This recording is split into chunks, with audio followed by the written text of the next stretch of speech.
بسم اللہ، الحمدللہ والصلاة والسلام علی رسول اللہ۔ چلیے اب لیتے ہیں دو کلمے۔ اللہ کے رسول صلی اللہ علیہ وسلم نے فرمایا، دو کلمے زبان پر بہت ہلکے ہیں، میزان میں بہت بھاری ہیں اور رحمان کو بہت پسند ہے۔ سبحان اللہ و بحمدہ، سبحان اللہ العظیم۔ سبحان اللہ، اللہ پاک ہے، یا اور زیادہ وضاحت سے کہیں تو مطلب ہے کہ اللہ تمام عیوب اور نقص سے پاک ہے، یہی ہے سبحان اللہ۔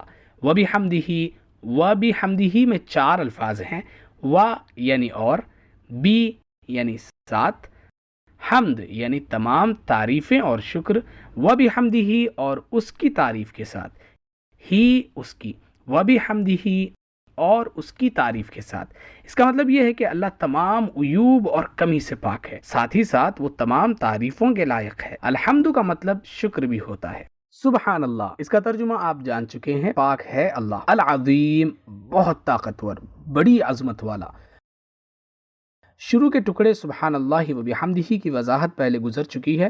یہاں دوسرے جملے سبحان اللہ العظیم میں لفظ ہے عظیم، جو اللہ کی حمد و تعریف کے لیے بہت ہی اہم پہلو رکھتا ہے۔ اللہ عظیم ہے، جس سے پتہ چلتا ہے کہ وہ بڑی طاقت و قوت والا ہے، ساتھ ہی ساتھ وہ اپنی ذات و صفات میں بھی عظمت و بڑائی والا ہے۔ قرآن پڑھنے، تجوید سیکھنے اور قرآن سمجھنے سے متعلق ہمارے کورسز اور 1-to-1 سیکھنے کے لیے برائے کرم وزٹ کریں ہماری ویب سائٹ understandquran.com۔ جزاکم اللہ خیر، والسلام علیکم۔